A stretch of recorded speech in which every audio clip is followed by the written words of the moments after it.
I will catch up with you ladies. I'm ready. Okay, me and Chelsey did knowing myself, and our rationale is that the middle school years are an important time for changing and growth.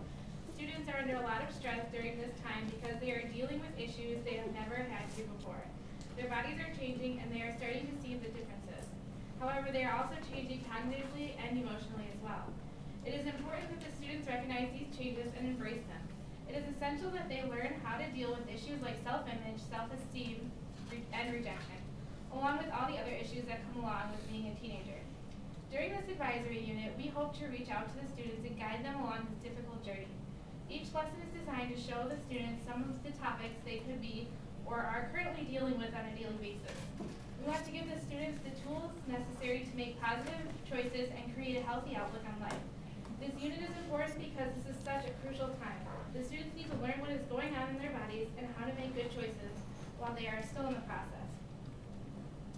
Okay, so I did knowing myself cognitively, and this week is important because it'll help students know more about themselves mentally, and by doing so, it'll make them more comfortable with themselves and understand how they deal with situations.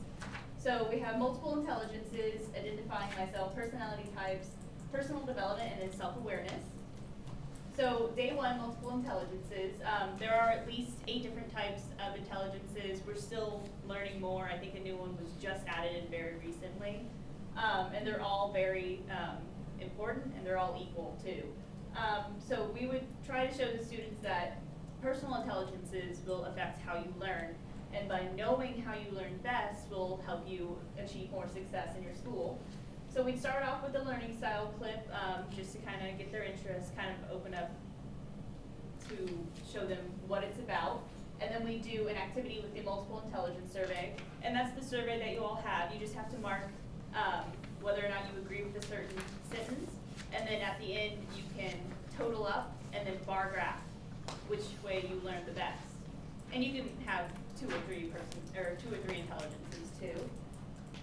Day 2, we have identifying myself, and I feel that labeling can be a really beneficial type of experience if you do it correctly, especially because adolescents crave identity. So by showing them how to do it properly, you can really help them fulfill that need. So we start with the What's My Identity YouTube clip, which just kind of shows how people can change their identity by changing their clothes and the way that they act. And then we start with a descriptor word and a rationale. And the descriptor word is where you have the students choose 1 word or 2 if it's a compound word. And they have to have that word explain who they are. So they could choose loyal, and then they write a short rationale on why they think that the word loyal explains who they are. And then we do a self-portrait, which is just, pretty self-explanatory. You just have to draw yourself, and you can even include the descriptor word in your portrait if you want to as well. You can go ahead. Yeah. Okay, yeah. Oh, there there one. one. That's Oh, there okay. we go. Okay. We'll go back. Go back. There we go. All right. Day 3, we have personality types, and personalities determine how you perceive yourself and your world. So by helping students understand their personality, they can understand why they react, and then changing how they react if they think that their reactions are kind of negative. So we start off with a MBTI YouTube clip, which is the Myers-Briggs personality test, and not a lot of students know about it, I would assume, for middle level at least. So it gives a very short description of what the test, what it covers, and then how it affects your results. And we start off with the word web, and the word web is just where you put your name in the center of a page and you make branches off with more descriptor words about yourself. So you can have daughter, quiet, loves animals. And then you can take that word web and you can do it with the Myers-Briggs personality test. And I found just a real short one, has only a few questions each for each different type, so it's really straight to the point. And I included just a short little image. You can't really read it, but it's all 16 of the personality types and just kind of gives like a short description of each personality. So then the students kind of know, this is how I act. Day 4 is the personal development, and students need to understand how to nurture their strengths and develop their weaknesses. So by learning to identify both, students can become more comfortable with themselves, and they can develop strategies for improvement, and they can encounter new situations in healthier ways. So we read a short article, developing our strengths while managing our weaknesses, which kind of goes through the entire point. And then the first activity would be to identify 2 to 3 strengths and weaknesses, and then developing strategies for improving your weaknesses. And then the second activity would be to have a group share discuss, where you get together with 2 or 3, even 4 other people, and you talk it out. And during that activity, the other group members can offer different strategies as well, or even give reasons, more strengths too. And then day 5, we have self-awareness, where students learn to be more aware of how they react, or why they react to different situations, and how they can improve themselves through reflection.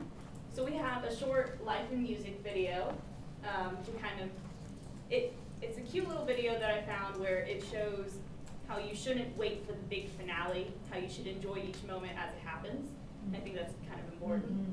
And then the first activity they would have to write a reflection on what each student has learned for the last 4 days on multiple intelligences, things like that.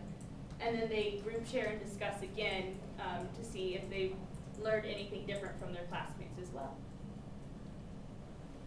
Okay, and then I'm going to do week 2, which is going to be knowing myself emotionally. This is an important topic for middle schoolers to learn because they are dealing with so many of these changes every day. And they're not really equipped at this point to deal with these changes in emotions because they have never had them before, so it's a whole new experience. And my outline is Monday we're going to talk about attitude, Tuesday self-esteem, Wednesday rejection, Thursday self-image, and Friday stress management. And day 6 is attitude, because this is important, because if you don't have the right attitude, then you're not going to have good self-esteem and everything that goes with it. So we're going to start off by talking about positive versus negative attitude, and we're going to give them a worksheet just so they can kind of see like if they have positive attitudes or negative attitudes. And then after that, we're going to get together and pair them off in groups, and they're going to come up with a skit and write a scenario. And then once they get up in front of the class is going to decide whether the people in the scenario are positive or they're acting negatively to the situation they created. And then we're also going to watch a YouTube video about middle schoolers from another school who have positive attitudes and showing them in school and how their attitude affects their day at school. Then for day 7, we're going to talk about self-esteem. Most important thing is to know your feelings. You can't have a good self-esteem if you don't know how you feel about yourself. So the first thing we're going to do is a really neat activity called mystery descriptor. And basically what I'm going to do is you take a paper bag and like you can put any object in there. I did this before where we used grapes and I peeled off the first layer. So when they stuck their hand in, it was slimy, and they all can talk about how they feel. They're going to use descriptive words to describe it. And we're not going to tell them anything more than that. Just say a descriptive word, and then we're going to get into a big circle. And I like to call this a talking circle. And there's a talking stick, and you pass it around. And you don't talk unless you have that stick, just so that everyone gets an opportunity to share. And then they're going to talk about their feelings, how they felt. And once they start talking about their feelings, they're going to talk about how those feelings actually made them feel, and how knowing how they felt about the object could get them to go ahead and like share it with the other members of the group. And then we'll talk about how important that is to know how you feel. Then for day 8, we're going to do rejecting rejection.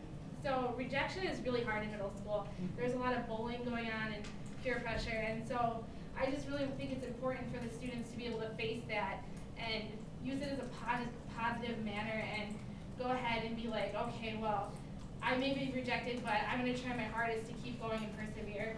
So what we're going to do is we're going to have a game, and this game actually has different cards, and one of them is like Michael Jordan. It talks about how in high school he wasn't good at basketball, and he didn't make the team, and he went through all this rejection before he got to where he is.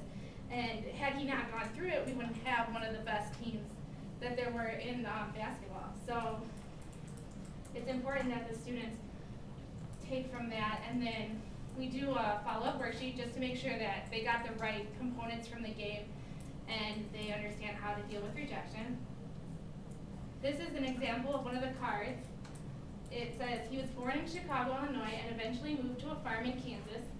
He decided to study art, but could only do it through a correspondence school. He dropped out of high school in 1917 to serve in World War I.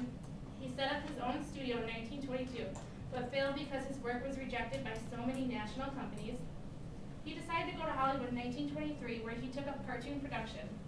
His first success was with cartoon Steamboat Willie, starring Mortimer Mouse, who later became Mickey Mouse. Does anyone know who this is? Walt Disney. Good job. So, day 9, we're going to talk about self-image. The first thing you have to know is that they're positive and negative self-image. So I'm going to show them 4 to 5 pictures, and everyone's just going to get into a group, and then they're going to get a picture.